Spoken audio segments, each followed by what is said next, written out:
Phone বুক বা save করা number বের করতে গেলে ফোন বুকে গেলে বা মেমোরিতে গেলে এই ধরনের পাসওয়ার্ড চায়, বা রিসেট ফ্যাক্টরি সেটিংয়ে গেলেও এই ধরনের পাসওয়ার্ড। যেহেতু আমাদের পাসওয়ার্ডটা মনে নেই, ভুলে গেছি আমরা, সেক্ষেত্রে আমরা এই ধরনের লকগুলো কিভাবে খুলবো সেটা আমি দেখাচ্ছি আপনাদেরকে। ডায়াল প্যাডে গিয়ে আমরা একটা নাম্বার তুলবো, 2767 স্টার 3855। এই যে দেখুন, এরপরে হ্যাশ চাপবো। এখানে 1 মিনিট সময় নেবে। 1 মিনিট সময় নেওয়ার পরে সেটটা অটোমেটিক্যালি ফরম্যাট হয়ে যাবে। এই যে দেখুন, বন্ধ হয়ে গেল এবং সেটটা ফরম্যাট নিয়ে নিল। এরপরে সেটটা চালু হবে।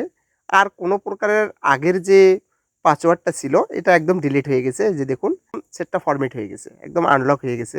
তো এই ধরনের প্রবলেমগুলো হলে আমরা খুব সহজে এটা করতে পারি। এই যে দেখুন, এখন আমি মেমোরিতে যাচ্ছি বা ফোন নাম্বারে যাচ্ছি, সবগুলোই দেখাচ্ছে। এখন আর পাসওয়ার্ড চাচ্ছে না। এই যে দেখুন, সবকিছু ওকে হয়ে গেছে। এই যে দেখুন, সেভ করা নাম্বার আমি বের করলাম, ওকে হয়ে গেছে এটা। একদম ঠিক হয়ে গেছে। এটা স্যামসাং গুরু মিউজিক।